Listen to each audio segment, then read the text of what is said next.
Chapter 2, Learning to See Red Flags. When people tell you who they are, believe them. Maya Angelou. Before I met my husband, I scoured the internet for red flags to look for in dating. The list I came across were humorous at best and concerning at worst. The internet, in all its infinite wisdom, told me to watch out for guys with big arm muscles because they were probably narcissists. Thankfully, I didn't listen to that one. My husband looks amazing in a tank top. Other red flag lists were super generic and general.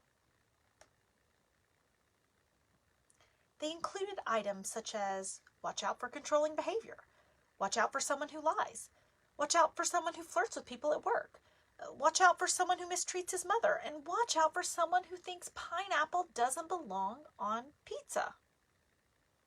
Truthfully, I added the last one. Hawaiian pizza is my fave. I can't tell you how many times I've gotten on the phone with someone who begins the conversation by asking me for a list of red flags. I'm sure they do so because they hope having a simple checklist will be enough to make them toxic person proof. However, only knowing what to watch out for doesn't seem to be enough to protect us from toxic people encounters. We have to know what we are going to do with the knowledge.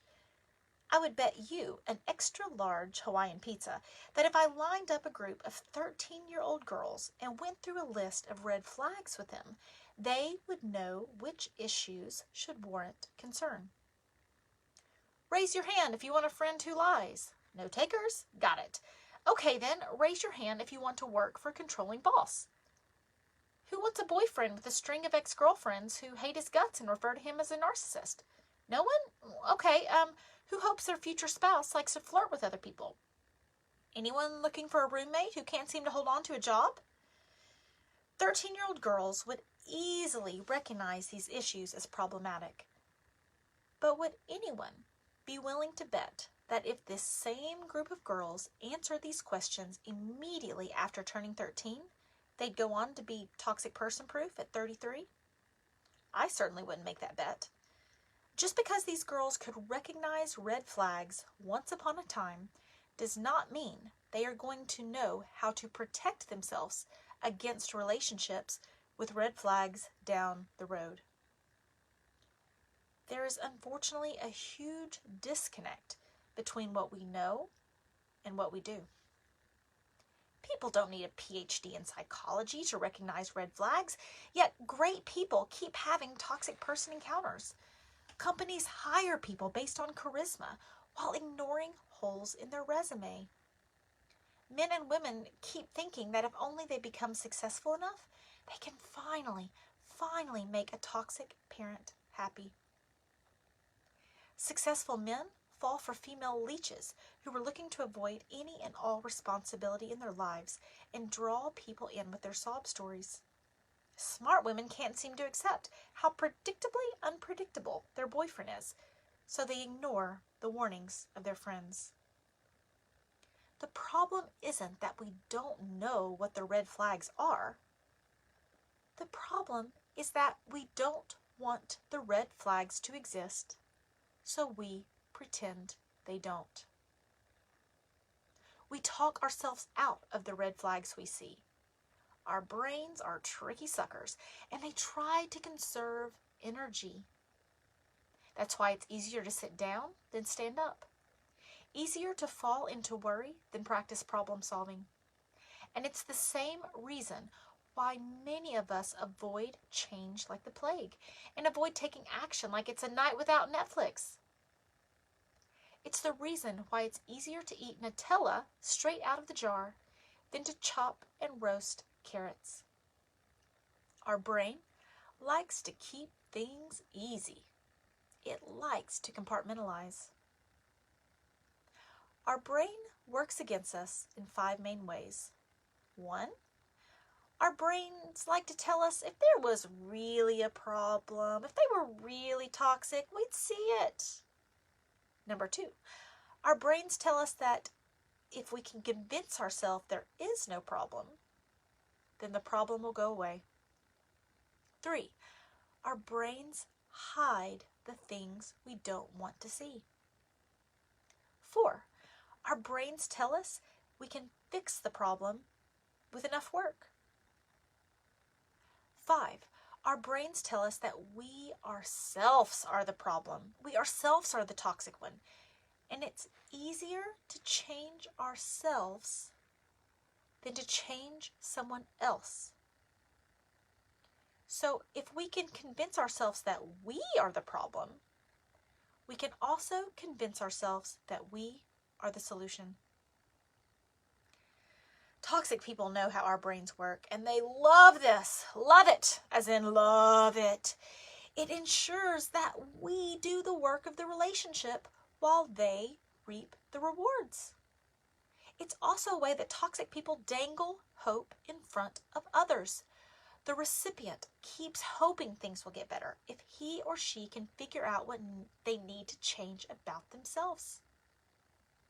And the toxic person ends up not having to change anything. A list of red flags is not enough. Researching toxic personalities is not enough. In order to become toxic person proof, you have to accept the following truths and stop talking yourself out of them. 1, there are toxic people in this world and you know them. 2, toxic people know exactly what they are doing. 3, the more emotionally connected you are to the hope that someone is not toxic, the more likely you will be to overlook toxic behavior. 4, when you want to believe something, your brain will trick you into seeing what you want to see and believing what you want to believe. I'll cover this further in Chapter 4.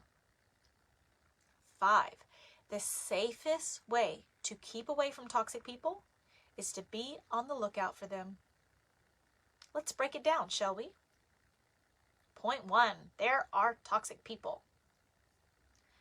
I just can't believe anyone would ever do that on purpose, said Amy. It's hard for me to believe there are people who act like this, said Mike. Critical truth: everyone isn't like you. This understanding is as crucial to a successful human experience as learning that it isn't appropriate for you to suck your toes after your first birthday. It is unlikely that in this day and age, you believe everyone likes the same music as you. You probably come to realize that not everyone likes your favorite TV shows. You understand that some people are more outgoing than you, and some people are less outgoing than you. You understand that some prefer eating with their right hand, and others prefer eating with their left hand. After you think about the amazing combinations that make you, you, and make me, me, and make your great Uncle Fred smelly and hairy, you can probably agree that not everyone is like you. And at this point, you might be saying, wow, Sarah, thanks for the eternal truth. Life-changing. Yeah, I get it. It seems simple, yet we forget it all the time. When it comes to dealing with others, we see things from our own perspective. If we treat people with dignity and respect, we assume others will treat us with dignity and respect.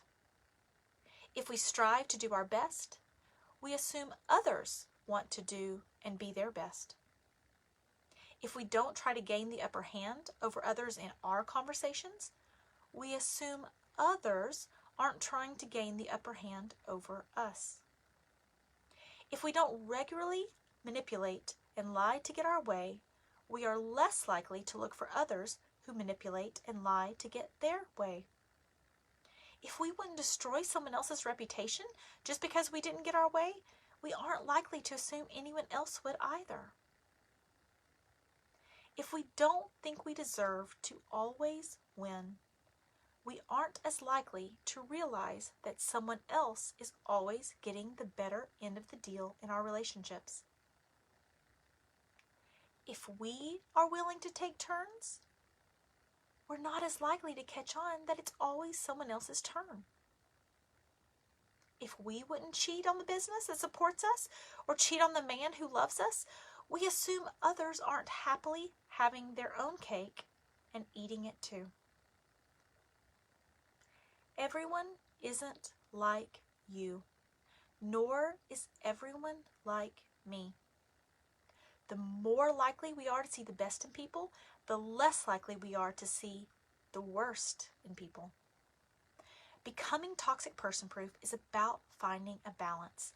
Assuming everyone is like us causes us to miss the true data before us. These assumptions cause us to miss the opportunity to identify toxic people. We assume the best. They didn't mean whatever they said. Well, that behavior isn't reflective of who they really are, or, they didn't really mean to do anything wrong. That flag isn't really red, we tell ourselves. I'm just being too judgy, too picky, too mean, too sensitive. Think about how often you say things like, I can't believe he would do that. Who acts like that? What kind of person doesn't? You'd think someone of her age would know better. Well, you'd think they would know how to act by now. I can't believe she said that. We unconsciously utter phrases like this because we believe others think the same thing we do. We believe our perspective is the standard for human behavior. And when others don't act in the same way we would, we put their behavior in the category of unbelievable. If you want to become toxic person proof, you have to start by believing and accepting there are people whose values, thought processes, brain structures, and experience and desires are different from yours. But Sarah, we all have bad days and say things that aren't perfect. Don't hurt people hurt people? Shouldn't we all get a little grace? Yes, of course. We do all need and deserve a little grace from time to time. But we also need to be wiser about who we give that grace to. Many of us need to be wiser about how long we give out grace. The problem comes when our thought processes end up helping toxic people rather than helping ourselves. We get out of balance and give all grace and miss the truth. We don't miss these red flags because we're stupid. We just assume the other person must have a really, really, really good reason to behave badly.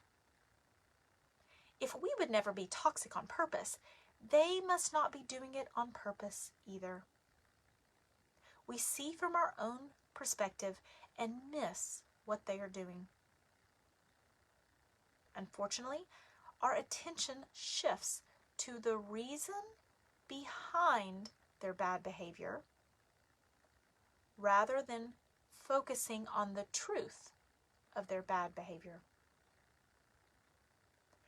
When we are trying to figure out why they are acting badly, then we forget to take action to ensure the bad behavior doesn't hurt us again. When we see a red flag, we try to figure out why the flag is red, rather than realize the red flag is a signal of danger. We see a red flag and assume their childhood is the problem, or their past is the problem. We lose sight of the fact that their behavior is the problem. Toxic people know that if they can send you into overthinking and have you trying to figure out why the flag is red, you will offer sympathy and empathy rather than demand their accountability. There are toxic people in this world, and you know them. Have you ever watched a show on criminal behavior where they interviewed a neighbor who exclaimed, "I can't believe this. She seemed like such a nice lady. I had no idea." Have you ever watched a business fall apart because someone brought in a friend of a friend? Perhaps you thought, well, my friend trusted him, so I thought I could trust him. Have you ever told someone something horrible that someone else had done and heard them respond, they would never do that. I know them. Life would be a lot easier for us if toxic people carried pitchforks and had pointy black beards and sported tails, but they don't. Accept this and believe it. If you don't believe toxic people exist, you will always be vulnerable to them. Toxic people are great at making sure you see the version of them that they want you to see. She's the last person you would suspect. I just had no idea. She seemed so helpful. He seemed so charming. She seemed so happy. I never imagined that someone in that type of business position would behave that badly. It would serve us well to remember that at one point, Bill Cosby was one of the most loved men in America. When the sexual assault charges started to pour in, we tried to balance images of a comedian performing living room dance routines with accounts of rape. We smiled as Cosby told us jokes and sold us pudding, and then we cringed as woman after woman came forward and told the same story. At one point, most of us believed Cosby was an example of all that was right with humanity. We were tricked. Others knew an entirely different version of Cosby when the lights were off and the door was locked. Bill Cosby was once the neighbor of Jeffrey Epstein. Epstein is another great example of someone who presented himself one way in public and another way in private. His name is now synonymous with sex trafficking, minors, among other scandals.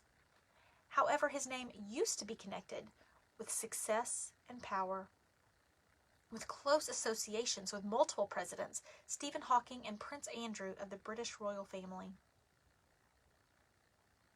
At one point, Bernie Madoff was a person people were happy to listen to and give their money to. Earlier in my life, it would have been ridiculous to imagine young boys being taken advantage of by priests. Remember when we thought Monica Lewinsky was lying? Remember when companies clamored to have O.J. Simpson's beautiful smile promote their product? Remember when Mel Gibson was championed by Christians as a hero when he created The Passion of the Christ? This movie was released a few years before Gibson allegedly broke the teeth of his ex-girlfriend while she was holding their 8-month-old child. When asked to apologize, he is quoted as having said, "She deserved it." 8 out of 10 teenage and child rape victims know their perpetrator. When authorities talk to victims of sexual violence, it comes to light that the perpetrator is nearly always someone they know. The uncle, the teacher, the older cousin, the guy from chemistry class. Dr. Martha Stout, long-term Harvard psychologist and author of The Sociopath Next Door, estimates that 1 in every 25 people is a sociopath. The American Academy of Physicians has stated that nearly 15% of Americans age 18 and over qualify as having at least one personality disorder. The National Institute of Mental Health estimates that 9.1% of Americans has a personality disorder. In an interview I had with Sandra L. Brown, CEO of the National Institute for Relational Harm Reduction, she estimated that 1 in 5 Americans has some type of personality disorder. Statistically, you're going to be around someone with personality disorder. And people with personality disorders exhibit toxic behavior. Now, I am aware that the statistics put out by different groups are not exactly the same, mainly because toxic people rarely ever get help. They don't think they have a problem. So if the statistics do not agree that there are toxic people out there, however, the statistics do agree that there are toxic people out there and you know them. History is filled with stories of people we admired for a time and who later we found out were lying to us. Toxic behavior leaves a trail. Throughout human history, there have been red flags that people saw and then ignored. There were red flags that people talked about and then talked themselves out of because they didn't want to see the warnings. Lists of red flags will never be truly helpful if we cannot accept that there are toxic people out there. We are going to come across them during our lifetime, and they are not wearing devil costumes. Furthermore, lists of red flags will never be truly helpful if we continue to talk ourselves out of the red flags we do not see. The data is clear. None of us is exempt from toxic person encounters. None of us will completely avoid interacting with someone who's not operating by normal social standards of positive and decent behavior. Even the most conservative statistics agree that if we know and interact with more than 25 people in our lifetime, we'll know at least one toxic person. There is at least one person in your life who wouldn't think twice about ruining your life and others. There's at least one person who turns on the charm or the pity party in public and then takes the mask off in private. You know toxic people, and I know toxic people. But why is this so hard for us to believe? Telling ourselves that everyone is good, or that nearly everyone we know is good, has helped us as a society in many ways throughout history. We are social creatures. Our default position is us versus them. We told ourselves that the people familiar to us were safe, while people from other tribal communities were not. As children, we grew up hearing, "Don't talk to strangers," rather than "Don't talk to sociopaths." Somehow, our parents thought the sociopaths were always people outside our circle of supposed safety. We think the sociopaths are people we haven't met. Despite the data, which says these personalities are on the rise rather than the decline, we tell ourselves that we are special. God, life, the universe, however you choose to look at it, has somehow made our circle of influence different. We tell ourselves that our neighborhoods, our religious communities, our country clubs, and our workplaces are safe. Those other neighborhoods, those other religious communities, and those other work settings are where the bad people are. History teaches us that toxic people are good at tricking people. And sometimes it's easier to let them trick us than to call out their bad behavior. Remember when I said sections of this book may make you mad? This might be one of those times. I understand why you might not want to believe that you know toxic people. I lived it, and I've talked to countless others about this. Your brain wants you to believe that you don't have to worry about this. You've got this.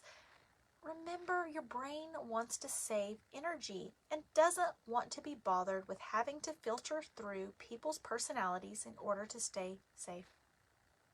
There's football to watch and dishes to be done. Your brain therefore decides, ain't nobody got time for that.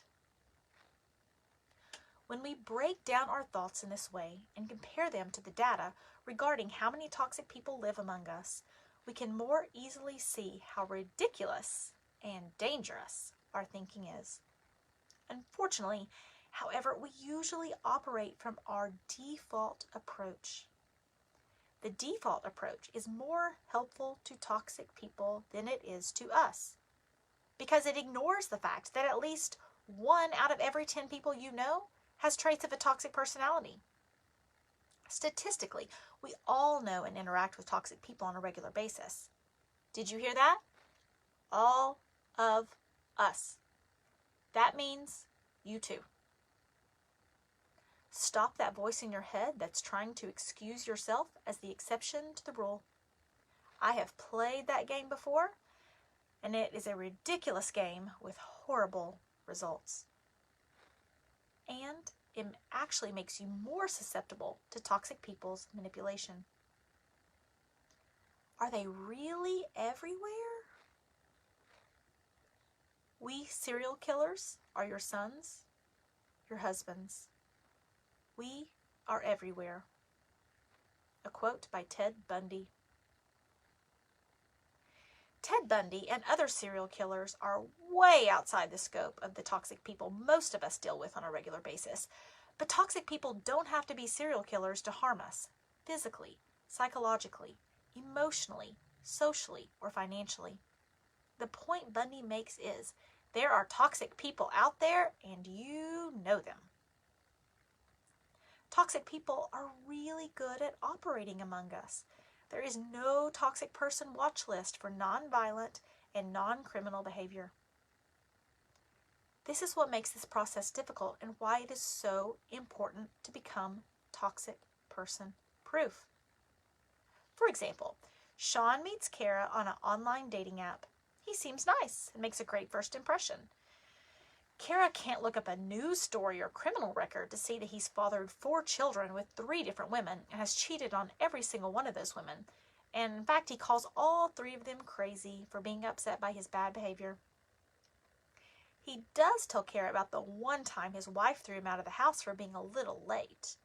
Kara agrees that the ex was overreacting and begins to feel sorry for Sean. The game has begun. If you asked 13-year-old Kara if it was a red flag to have 4 children by 3 different women and a history of infidelity, she would likely say that it was.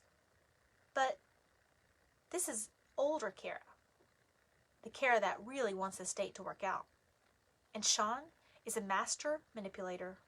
Kara is so tired of the dating scene. She recognizes and empathizes with Sean's difficult childhood. And before the waiter brings the check during their first date, she starts to wonder who Sean could be if only he understood what it was like to be well loved by her. It is tempting to comfort ourselves with the belief that only people in the dating pool need to worry about becoming toxic person proof. But the same people manipulating their dates are also manipulating their coworkers. Samantha isn't a serial killer, and she has no police record. When the hiring director doesn't know, is that Samantha swindled money from her last job and blackmailed her boss to avoid having that fact show up on her work history. Samantha's resume is perfect, and her interview answers are flawless. Plus, the hiring director desperately needs to fill that spot or her boss is going to be mad. So Samantha gets hired, and the business opens its doors to a toxic person encounter. Kara and the hiring director both miss the fact that there are toxic people everywhere, and they therefore need to proceed with caution when hiring new employees. If stories don't line up or facts seem to be missing, these are red flags worth paying attention to. In summary, there are toxic people out there and you know them. Your brain talks you out of seeing them so that your brain can conserve energy. Being toxic person proof allows you to recognize when your brain falls into the pattern so you can protect yourself against faulty thinking. Many intelligent people throughout history have missed the early signs exhibited by toxic people. Having had a toxic person encounter doesn't make you stupid, but moving forward, you need to learn new skills in order to protect yourself. Of the areas covered so far, which is the biggest struggle for you?